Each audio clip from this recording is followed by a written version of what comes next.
2024 was quite a year for horror movies.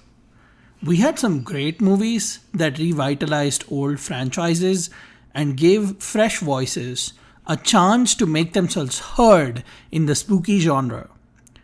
We also had some not so great movies that reminded us that some franchises are best left in the past, and having a couple of jump scares is not enough to call it a good horror movie.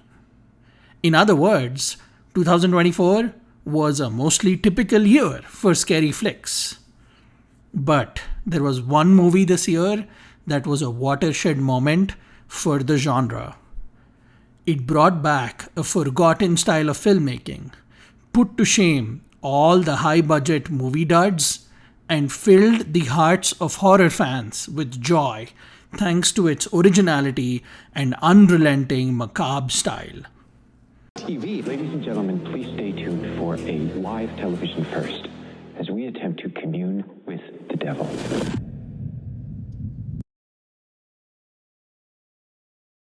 Late Night with the Devil released in theaters on March 22nd, 2024.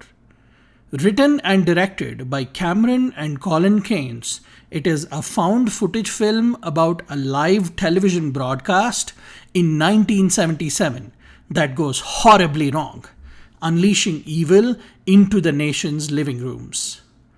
David Dastmalchian, a popular character actor most of us know from movies like The Dark Knight and Dune, stars as Jack Delroy, the charming late-night host of the show Night Owls.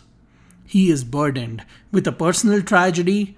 His show is losing a ratings battle and on the verge of being cancelled, but he decides to turn it all around on Halloween night with a very special and very evil broadcast.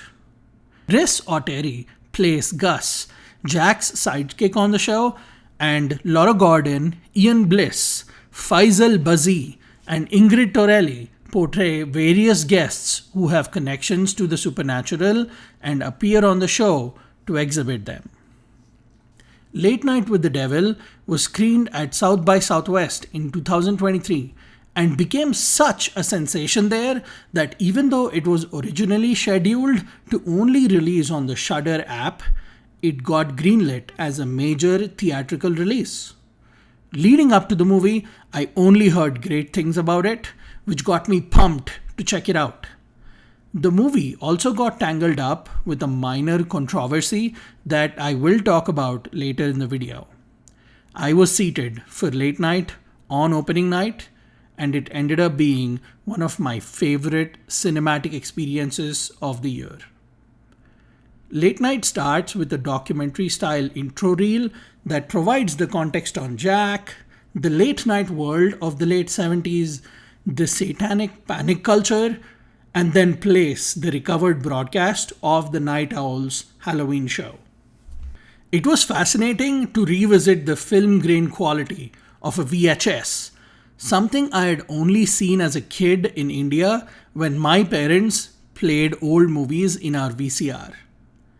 The movie also cuts occasionally to behind-the-scenes black and white footage of the cast and crew interacting in between ad breaks.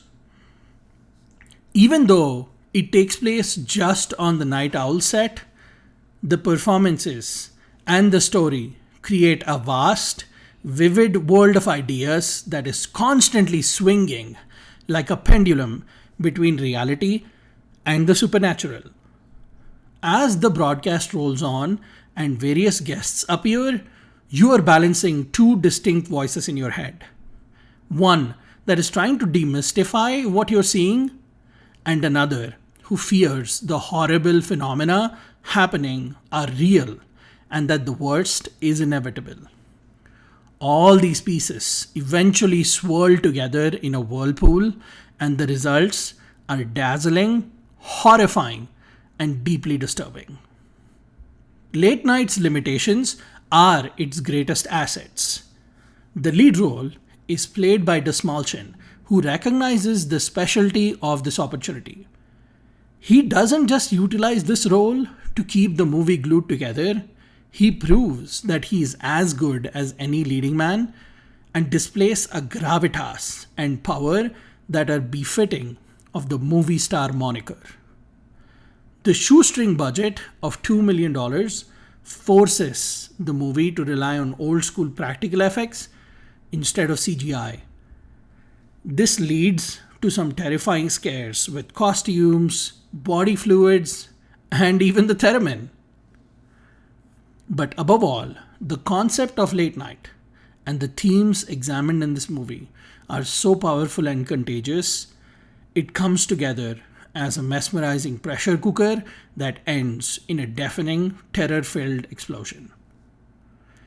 Due to the limited budget, the filmmakers were forced to use 3 AI-generated images that served as the show's display cards during the broadcast's ad breaks.